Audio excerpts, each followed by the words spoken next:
Okay guys, I'm here today with Dumbbell, huge honor for me. Guys, for those who doesn't know him, he's one of the best athletes and instructors from Atos HQ. And, oh no, you're just talking about that. But one thing I love about you is that you started Jiu-Jitsu pretty old, like on your 20s. Yeah, I wasn't that old, but yeah, I was like a little old, yeah. Like old for the, compared to the... Yeah. And even though, like, man, you won the world as a purple belt, you're in the very elite of your division as a black belt and this and that, so because most of the audience is older, and you started jiu-jitsu at 21, 22, and then 10 years later you're one of the best of your division, so that's super impressive. Thank you so much. And guys, Dom is shooting an entire instruction all about no gi passing, and if you follow his social media or if you have seen him competing, he's one of the best like athletes and instructors you can get. And today he's gonna show us here one of his favorite no-gi passing, and I hope you guys enjoy it. Cool. Okay, let's check it out.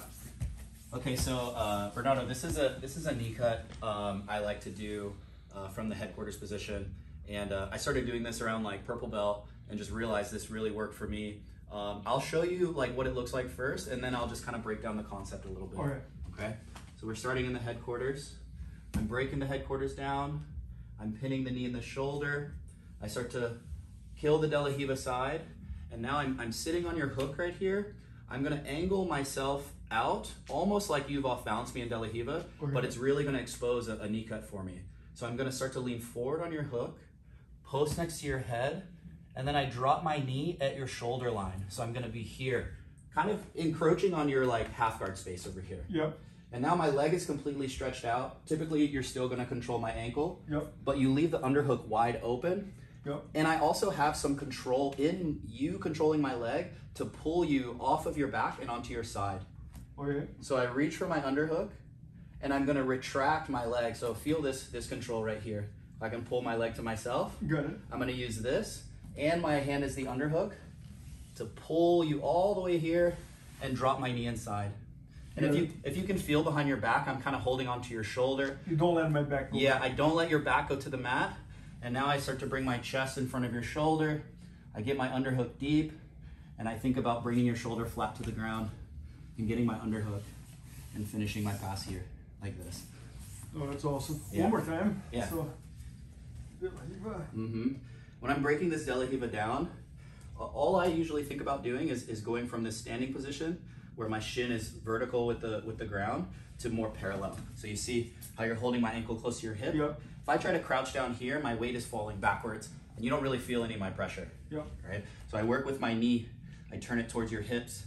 You feel some of my weight going in your hamstring, and look at I'm pulling my De La Riva foot out from your grip, and now I can sit comfortably. Okay? Now I start to lean forward. I post next to your head. I drop my knee, and this all happens like pretty quickly. I don't hang out here. I don't want you to make any transitions to like a waiter guard or anything. I punch the underhook, and I'm pulling my knee to my side, and I'm pulling you into me here. Boom. And now I can start to get my deeper underhook. And like a lot of times what will happen here, Bernardo, good half guard players, they'll start to circle this arm in front of your face, and they'll try to re-dig this underhook in the space. And bring the issues. Exactly. So what I like to do, I try to get my chest in front as soon as I can, but if I feel them bringing this arm in front, I just seal my body on their ribs, so there's no path for this to escape. I got it. Yeah. No, that's good. That's great.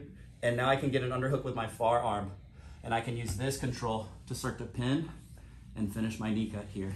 No, that's awesome. Hold on, can you do this full speed as well? Yeah, of course.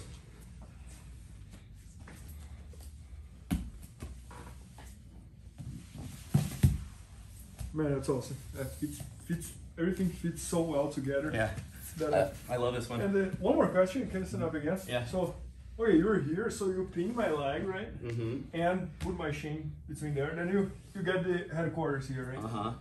Here I don't have many options, right? Because I'm pretty stuck. You're controlling my upper body and my leg. Yeah, and you don't have a lot of control with the De La Riva because I don't know if you can feel, but I'm pinning your own leg on your arm. Yes. So it's kind of causing your grip to become weak.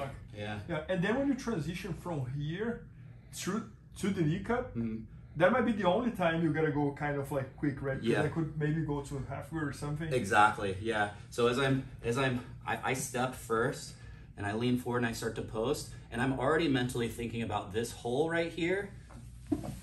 Yes, I don't have time. There's no time. You're not hanging out there, and then I start to finish my pass. No, man, that's awesome. Yeah, that's my favorite Nika and no-gi. Yeah, no, I love it, and I think like no-gi is a lot about the timing, right?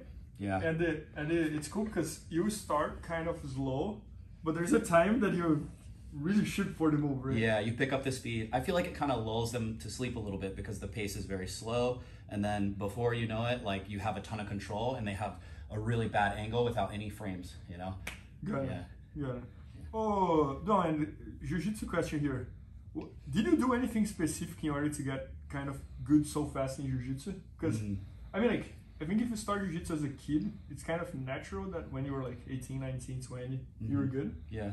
But starting the age that you started, and 5 years later, you were winning like purple belt world. So that's super impressive. So thank you. Yeah. What was the recipe there? That's a really good question. I did do something different.